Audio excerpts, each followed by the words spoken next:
Welcome to Land Academy. I'm Jack Butala. I'm Jill DeWit. We show you how to buy real estate for half of what it's worth. And sell it on the internet really fast. We are Jack and Jill, and this is the Jack and Jill Show 2. With over 15,000 completed transactions, we're the experts at acquiring property. Of all kinds, not just land. For half price and flipping them for way more. All right, let's get this show started. Jack Butala with Jill DeWit. Hello. Welcome to our show today. In this episode, Jill and I talk about why data right from a database is better than a list. Before we get into it, first, Jill, let's take a question posted by one of our members on Land Academy's online support community. Cool. All right. Luke asks, I sold my second property on terms today, and the buyer wanted the clause I had in the contract that disallowed them from altering the property to be taken out of the contract. Do you guys allow buyers to make alterations to properties that you sell on terms? Yes. Good and question. Here's the answer, direct answer to the question. Yes, we do. Mm-hmm. And we encourage it. So, what's the worst thing that can happen to you as a seller selling on terms? If somebody makes improvements to the property, this is vacant land now, and they build a house on it or whatever, but they don't finish Put a well. Yeah, put a well is a great example. Mm-hmm. They don't finish the contract out, right? They just make 5 years of payments and they say, you know what? I'm done with this. Thanks. I'll see you. Didn't work out. So you get to collect all the, you keep the improvements on the property. Yeah. They're So not going to there's go that. pull the well out. I think that's right. Or burn the house down. Maybe they would though. But I think the root of the question, I think what Luke is really asking is, what if the improvements are not really improvements? What if they dump a bunch of sludge on there? What if they do some really awful stuff to the property and you don't know? You're not even in the same state, right? Right. So there's a second clause, and I spent time on our contract, a tremendous amount of time saying, writing the clause, you can't use it for illegal uses. You can't dump anything on there. You can't make it worse than it is. Mm-hmm. You want to make it better. And really, the contract says a legal version of this. You want to make the property better, knock yourself out. Right. If you're going to make the property in any way worse than what it is. A toxic wasteland. No. Then no. So I think really that's the root of this question. Don't you? Yes. Yeah, I just have a Breaking Bad. This all goes. I know. I was thinking the same thing. It all comes back to Breaking Bad with you, Jack. What You said is it, not that? me. I know, but I'm just stating the obvious. I'm just fascinated. You know why? Because it's such a good business model. Yeah. There's parents all over turning the show off right now. It's hilarious. You know what's funny about that is that some of our some people in our world are buying and selling vacant properties in states that allow marijuana, and so this whole it's kind of died down now. But it was a big topic in the beginning when it was legalized in some of these areas, and it was just kind of funny how their marijuana topic kept coming up, and so it makes me think of that too. It's we have funny. a member who has a property in a county in California that allows that. Mm-hmm. You have to go through the proper channels, and he specifically marketed it to those people, and they bought it. Yeah, could be your business model if you want. I mean, for way, way more than half of what he purchased it. So it was, that's not crazy. Mm-hmm. I don't care what you think about that stuff. I don't have any opinion about it. I honestly don't. But yeah, I mean, you would sell it to a soybean farmer. Yeah, I agree. That's how I look at it. Yeah, there's just like you said, there's legal ways to do it. And that's how we roll. Let's all be upfront and honest and legal and do things the right way and knock yourselves out. Have fun. Right. Hey, if you have a question or you want to be on the show, reach out to either one of us on Land Academy's online community. Today's topic is why data from a database is better than a list. I love this stuff. Mm-hmm. I love data. This is the meat of the show. Jill, please tell us your opinion about where to get data. Every time you start anything with, give me your opinion, I'm like, oh, that means I have one. I often don't. I try to be neutral on a lot of things, but yes, there's a few topics that I get very excited about, and one of them is don't waste your money on a stupid list. I mean, that really does make me mad. You're right. So my opinion is, if you're buying a 3-year-old list from someone online and it's just a bunch of names and addresses of owners and properties years ago, I got some other things I want to sell you. Yeah. So there's exactly 3 places that you can get a list of property owners. Jill just referred to the one and the most common. You get it from a list reseller.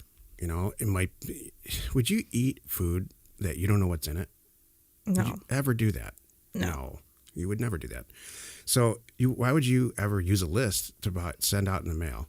Right. To send property. This could be 50 years old, could be complete fiction. Exactly. It could be, so yeah, does it cost $25?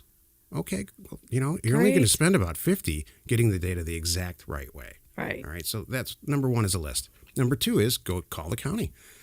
Each state, I think it might even be federal, there's a statute that says property ownership has to be public knowledge. Mm-hmm. So a lot of states, they take it even a step further. They say, yeah, for $50, we'll send you a whole list. It's called a tax roll.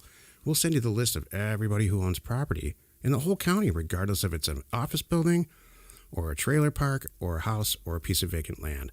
And that's exactly what a lot of them send you and nothing else. And some of them, I've heard anywhere from $0 to $50 to a couple $100. Right. Someone put that out there too. It's not $50 across the board. So don't be surprised if you call ABC County and they charge $300 because they could. Yeah. So you don't know what you're going to get. Same thing. You might just get a list, a name, a first name and a last name, an address where to send the tax bill, and an address for the property or an assessor's parcel number, and that's it. And you know what? That's crappy data. Mm-hmm. Right from the source, but it's bad data. Right. You don't have everything you need. The third place that you need to get, that you can get listed, and it's the best way, is a professional real estate data company like us, mm-hmm. where all the data is aggregated into a single format, regardless of the county that it comes from, and all the data is there. Assessed value, really the brainy, geeky stuff that's involved in scrubbing down a list and doing it right. You don't want to, when we say we send offers to everybody, we don't send it to everybody. Mm-hmm. We send it in a very logical manner that's according to our price and how we break it down. I think that's a topic for a different show. How we scrub data is a topic, I think, for the next show even. For tomorrow's show. But those are the three places you can get data. Number one, a list on the internet from China. Number two, the actual county itself, substandard data. And number three, leave it to the pros like us, a list aggregator. And it doesn't have to be us. A list aggregator that we're managing the quality of the data and its age. Mm-hmm. Exactly. And I was just made me think I need to make sure that that's available on our website too. The people don't believe the access of what we have from our database. We can get down to, you just mentioned assessed value. We've got the land assessed value and the improved assessed value. Acreage down to perfection, what the taxes are. You want to know what school district it's in? Think about for homes. I can tell you the school districts if you want to get that picky. We can get it down to an intersection if you want to get that picky. I can do all 3-bedroom, 2-bath homes if you want to get that picky. We can even do with or without a pool and north-facing, south-facing, dream it up. I'm talking, you don't have that from a list. You can draw subdivision. You can draw a map. Yeah, and say only one in this box. Yeah. All the 3-bedroom, 2-bath facing north and whatever in this box. It's that detailed. You nailed it. Dream it up. Mm-hmm. Let's say you are one of those crazy back tax people, which we say every other sentence is, please don't just concentrate on that. But if you are, great, then you pull the data. If that's important to you, then take a look. Or let's say high taxes are important to you. High taxes are an indicator to me that property is pretty valuable. Right.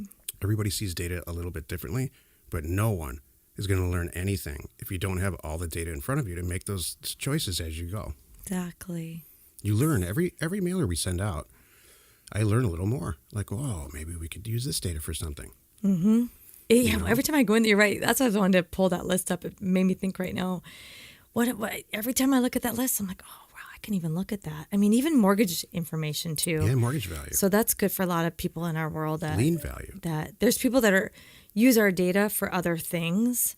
So, and because they want to know who the lenders are, what the mortgage rate, is left on it, the percentage of the mortgage, and all kinds of good stuff. I don't even know what they all use it for, but it's all right there. He's a storm chaser with this guy. He's a contractor, and when there's a hailstorm and stuff, he uses the mapping function and mirrors the path of the storm. Mm-hmm. He's a contractor. Exactly. We don't talk about the crazy uses of this data. Maybe we should more often. Yeah. It's true. So a database is always better than a list. It's always better because you're pulling it from the exact source, and it's not in real time. It is copied in, but you can see how old it is. Mm-hmm. So you don't want to just get a list and trust it. You don't want to just trust the food that you eat without kind of really checking to see how old it is, whether it's in there, what's really in there, and so on. My other point is, I've talked to people who think they're doing it because they're saving money. Yeah. And when we really sit and talk about the extra postage that was sent and this that was wrong and that was wrong and the time that was wasted, the effort they had to put in, the hours they had to put in, the inaccuracy of the data, and the money wasted on the postage. When you just sit and write it down on a yellow pad, you kind of go, oh, got it, never mind. I had a conversation with somebody recently, and they said, oh my gosh, you're right, because they mailed out a very large mailing, like tens of thousands of units. And it was from a list that was very old. Yeah. And half the people on the list didn't own the property anymore. Yeah. It was like a waste. Even just, you're right, just a simple waste of postage money. They sent it to the former owner. Dude, if I'm spending 55 cents, I mean, even what we're spending is cheap. I know. 50 cents, let's just say, going out to an owner to the wrong owner. 500 wrong owners. I didn't need to spend that money. No, you wasted it. It's just dumb. Exactly. So, thanks. Hey, if you have a question or want to be on the show, reach out to either one of us on Land Academies. I already said that. That's okay. Wow. You just wanted to... What? Jill loves to do this. Wait till he's done. He can make a full idiot out of himself. No, I'm going to let you go. I'm not going to say anything. I'm going to let you go. You're so silly. Join us in another episode where Jack and Jill discuss how to use information, that's me, and inspiration, that's me, to get just about anything you want, even though you repeat sentences. I know how to follow a script, and I use this every day. There really is no script. You know what? That's what's so funny. We have no script. There's 4 sentences that are the same, and Jack just screwed up one of the 4. I'm just kidding. It's a good thing we don't screw up mailers. No, we're good at that. This show is one big unintended consequence, but It's our true. mailers are not unintended. No. You know what's so funny, though? We have done mailers that didn't go out. They didn't go out exactly how they should, and we bought some great properties anyway. So that's a good topic for a show. I tell you, I have a hard time messing it up. You are not alone in your real estate ambition. Please go on.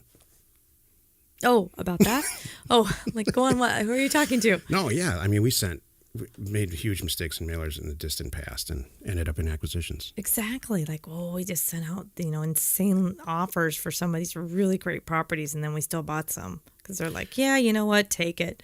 Yeah, I mean, that's worth just mentioning. So for this product type, rural vacant land, we try to send offers. Well, we do send offers to the bottom 20% of assessed value, which means they're, in any given county, it's the least valuable property in the eyes of the assessor. Well, I made a big mistake one time, and sent it to everybody. So people were getting offers for $1,000 and $2,000 and $3,000 for their 40-acre properties that had assessed values in the millions. And guess what happened? Yeah. We bought some. That's exactly. Well, it's like we were talking about, boats. It's not uncommon with boats, what you've looked at. Every boat, that's true. Every boat's for sale. It could be $1 million boat, and you pick it up for really cheap. It happens. It does. I'm here to tell you. Information and inspiration to buy undervalued property.